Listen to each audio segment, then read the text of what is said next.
तो वहीं पे समाजवादी पार्टी ने आज अपना प्रत्याशी उतार दिया, पुष्पेंद्र सरोज जी की घोषणा कर दी। अब क्या होगा ये तो बात की बात है, लेकिन दोनों प्रत्याशी, अगर भारतीय जनता पार्टी की बात करें तो लगातार तीसरी बार सांसद विनोद सोनकर जी को यहां से भारतीय जनता पार्टी ने अपना उम्मीदवार बनाया है। और अगर समाजवादी पार्टी गठबंधन की बात करें तो पुष्पेंद्र सरोज जी, जो इंद्रजीत सरोज के लड़के कहे जाते हैं। अब आ जाइए कि अगर जब चुनाव की घोषणा हो गई, प्रत्याशी की भी घोषणा हो गई, और जैसे ही प्रत्याशियों की घोषणा हुई और समाजवादी पार्टी ने अपना उम्मीदवार उतारा, समाजवादी पार्टी के खेमे में अचानक से खुशी की लहर दौड़ पड़ी। समाजवादी पार्टी के लोगों का कहना है कि ये लोकसभा सीट भी पुष्पेंद्र सरोज जी जीत के ले जाएंगे, जैसे कि सन 2022 के चुनाव में तीनों सीट जो है हम लोग जीत के ले गए थे कौशाम्बी जनपद से। तो पुष्पेंद्र सरोज जी को कैंडिडेट बनाया गया है। और पुष्पेंद्र सरोज जी की अगर बात की जाए तो इंद्रजीत सरोज जी के लड़के हैं और ये काफी युवा पीढ़ी से एकदम आते हैं। अब बात करते हैं सांसद विनोद सोनकर जी की और भी पुष्पेंद्र सरोज जी की। तो सांसद विनोद सोनकर तो दूसरी 2 बार से सांसद ही हैं और तीसरी बार से अब की उनको उम्मीदवार बनाया गया है। वहीं पे समाजवादी पार्टी भी कोई कसर नहीं छोड़ रही है। आपको पता है कि सन 2022 के चुनाव में क्या हुआ। 2022 के चुनाव की बात किया जाए तो 51 विधानसभा में 251 विधानसभा में जैसे ही उत्तर प्रदेश के उप मुख्यमंत्री केशव प्रसाद मौर्य की घोषणा हुई, समाजवादी पार्टी ने टक्कर के लिए डॉक्टर पल्लवी पटेल को उतार दिया। उसका खामियाजा क्या हुआ?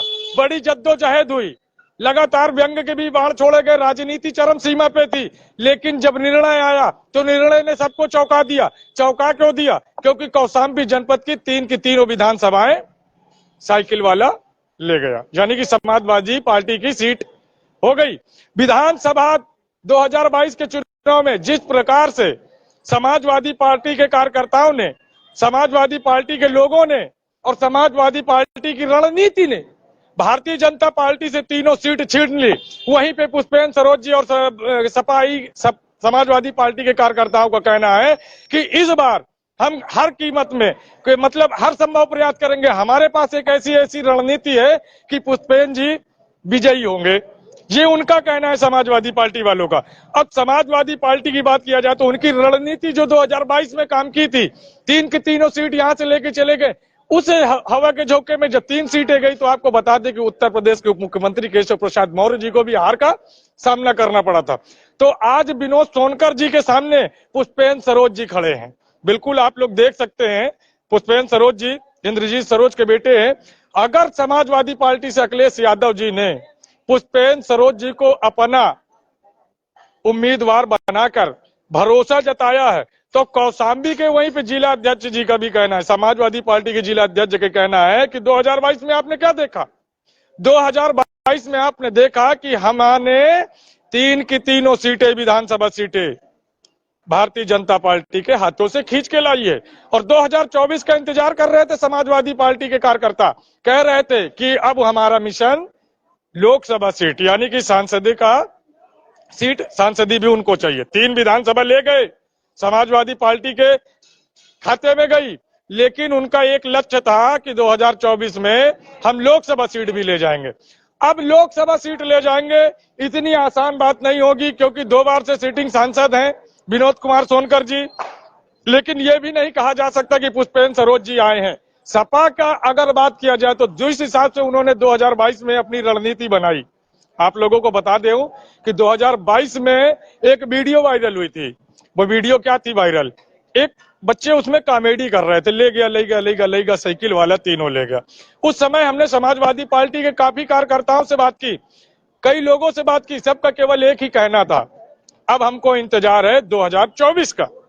आज 2024 आया, चुनावी बिगुल बजा।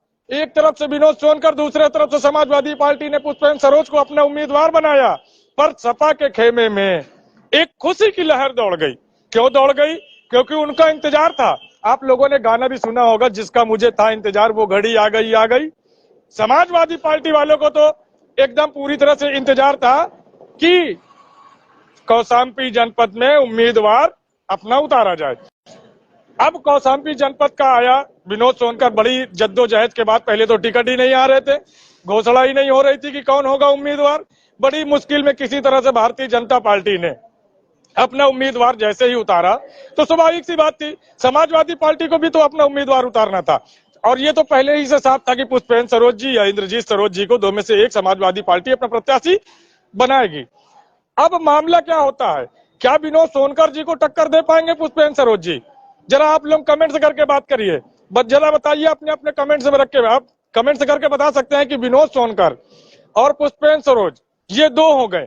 अब बात किया जाए पल्लवी पटेल की, पीडीएम, यानी कि जैसे पीडीए था, पिछड़ा दलित अल्पसंख्यक, पल्लवी पटेल, यहाँ की जो 251 विधायिका है डॉक्टर पल्लवी पटेल, उन्होंने असदुद्दीन ओवैसी यानी कि AIMIM के साथ गठबंधन करके पीडीएम बनाया।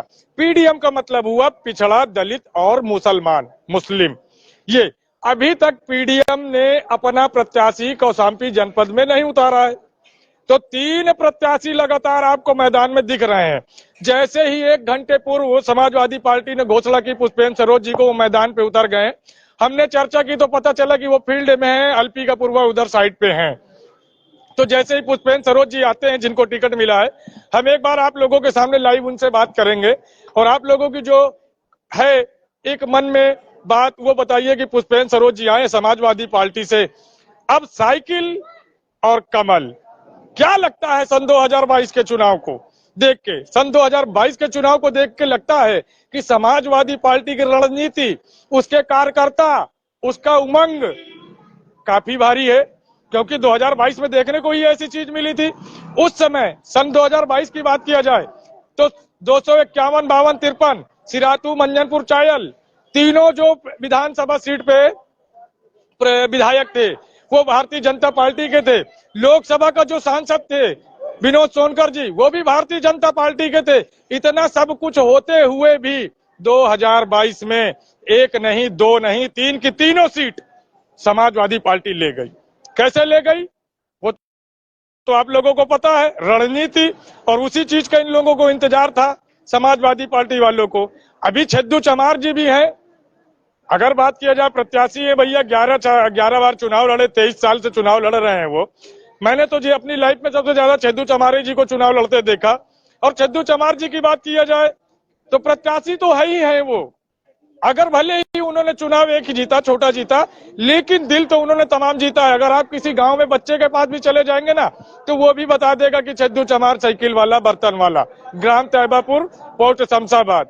तो छद्दू चमार जी भी फील्ड पे उतर चुके हैं और विनोद सोनकर जी लगातार जैसे ही टिकट पाए, कल उनका आगमन हुआ कौशाम्बी जनपद से, लगातार वो अपना भ्रमण कर ही रहे, जनता के बीच में है। और 1 घंटे पूर्व जैसे ही समाजवादी पार्टी ने पुष्पेंद्र सरोज की घोषणा की, वो भी पूरी तरह से मैदान में उतर गए हैं।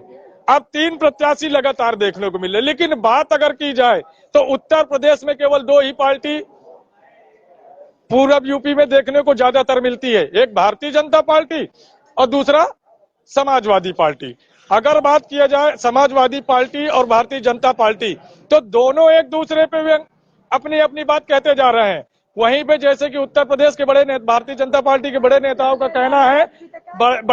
कहना है कि हम 80 में से 80 सीटें लाएंगे। वहीं पे जो है क्या कहते हैं समाजवादी पार्टी का कहना, रुक जाइए 2 मिनट, वहीं पे समाजवादी पार्टी का कहना है कि 1 सीटें छोड़ के 79 सीटें हमारे पास आएंगे। अब क्या होता है, अगर समाजवादी पार्टी ने अपना उम्मीदवार जो है बनाया है पुष्पेंद्र सरोज जी को, तो जरूर कहीं न कहीं कुछ बड़ा सोच विचार और काफी रणनीति करने के बाद बनाया होगा। तमाम चीजें होती है और तमाम चीजें आपको देखने को मिलेगी। तो आप लोग भी अपनी राय जरूर दीजिएगा कमेंट्स के माध्यम से कि आखिर समाजवादी पार्टी और भारतीय जनता पार्टी यानी कि विनोद सोनकर और पुष्पेंद्र सरोज की तुलना की जाए तो इन दोनों में कौन किसका चांस लग सकता है, कौन हो सकता है इन दोनों में सांसद, ये तो वक्त बताएगा, 4 जून बताएगा, क्योंकि 4 जून को घोषणा बाकी है। लेकिन कहीं ना कहीं कौशाम्बी जनपद का वो चुनाव आपको देखने को मिलेगा जो आपने नहीं देखा। उत्तर प्रदेश की बात की जाए, कौशाम्बी की बात की जाए, तो कौशाम्बी जनपद धरती, कहते हैं ना कि यहाँ की धरती वीरों से खाली नहीं है। यहाँ तमाम मंत्री हुए। अगर बात किया जाए, मतेश सोनकर जी मंत्री थे, इंद्रजीत सरोज जी मंत्री थे, यही पुष्पेंद्र सरोज जी के पिताजी की बात कर रहा हूँ, वो भी मंत्री थे। और प्रेजेंट की बात किया जाए तो उत्तर प्रदेश के उप मुख्यमंत्री केशव प्रसाद मौर्य जी भी इसी धरती के रहने वाले हैं। अब क्या होता है विनोद सोनकर और पुष्पेंद्र सरोज के बीच में, ये तो वक्त बताएगा। लेकिन आप लोगों को मैं ये बता दूं कि कौशाम्बी जनपद का चुनाव बड़े ही कांटे का होगा। इसमें अगर कोई सोचे कि ये एक पक्ष का चुनाव है तो ये गलत है। अगर भारतीय जनता पार्टी सोचे कि केवल एक तरफा चुनाव है तो ये नहीं हो सकता, और समाजवादी पार्टी भी अगर सोचे कि ये हमारा चुनाव है तो ये नहीं हो सकता। कांटे की टक्कर है, पल पल रणनीति होगी, पल पल अपनी अपनी बाजी मारे जाएंगे।